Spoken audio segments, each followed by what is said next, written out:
दोस्तों, जब हम एक्सेल में काम करते हैं तो एक प्रॉब्लम यहाँ पर सभी के साथ ज़रूर आती है। और वह प्रॉब्लम ये होती है कि अगर हम किसी भी रो को यहाँ पर डिलीट करते हैं तो वहाँ पर उसका सीरियल नंबर डिस्टर्ब हो जाता है। जैसे हम यहाँ पर 4 नंबर को यहाँ पर डिलीट करते हैं तो आप देख सकते हैं कि 3 के बाद अब यहाँ पर 5 आ गया। ऐसे हम यहाँ पर 8 को डिलीट करेंगे तो आप देख सकते हैं यहाँ पर अब 7 के बाद 9 आ गया।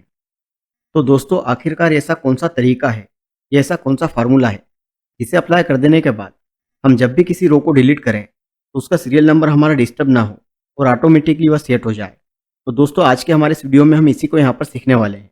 तो इसलिए आप बिना स्किप किए इस वीडियो को लास्ट तक जरूर देखें।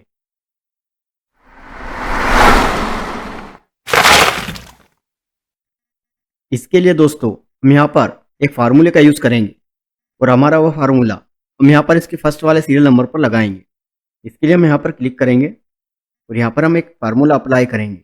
हमारा वह फार्मूला है equal to ROW bracket open and bracket close. इसके बाद हमें यहाँ पर लिखना है -1 और इसके बाद हम यहाँ पर एंटर को प्रेस कर देंगे। इसके बाद दोस्तों, हमने यह जो फार्मूला यहाँ पर लगाया है इसे हम यहाँ पर सभी सीरियल नंबर पर अप्लाई कर देंगे। इसके लिए हम यहाँ पर नीचे से यहाँ पर डॉट पर आएंगे और हम यहाँ पर डबल क्लिक कर देंगे। इससे नीचे तक सभी सीरियल नंबर पर हमारा फार्मूला अप्लाई हो जाएगा। अब इसके बाद दोस्तों, मैं यहाँ पर किसी को भी यहाँ पर डिलीट कर देख लेते हैं। जैसे हम यहाँ पर फ़ोन नंबर को यहाँ पर डिलीट कर रहे हैं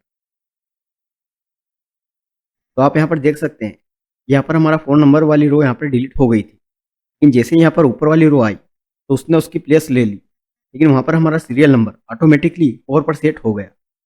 इसके बाद जैसे हम यहाँ पर 6 नंबर को ही देख लेते हैं तो 6 नंबर वाली हमारी रो में यहाँ पर रूपेश लिखा हुआ है और उसके नीचे वाली पर यहाँ पर महेश लिखा हुआ है। तो हम यहाँ पर 6 नंबर वाली रो को यहाँ पर डिलीट करते हैं तो आप देख सकते हैं कि 6 नंबर वाली रो हमारी यहाँ पर डिलीट हो चुकी है और महेश नेम वाली यह रो जो 7 नंबर पर थी यह ऊपर आ गई और ऑटोमेटिकली हमारा जो 7 सीरियल नंबर वो यहाँ पर 6 में कन्वर्ट हो गया और उसके बाद के भी सारे सीरियल नंबर यहाँ पर एक सीक्वेंस में आ गए। तो दोस्तों, इस फार्मूले का यहाँ पर यूज़ करने के बाद हमें यहाँ पर बार बार सीरियल नंबर को यहाँ पर करेक्ट नहीं करना होता और वो ऑटोमेटिकली सेट हो जाते हैं। दोस्तों, आपको अगर ये वीडियो पसंद आया हो तो प्लीज़ हमें सपोर्ट करने के लिए इस वीडियो को लाइक और हमारे इस चैनल को सब्सक्राइब जरूर कीजिए।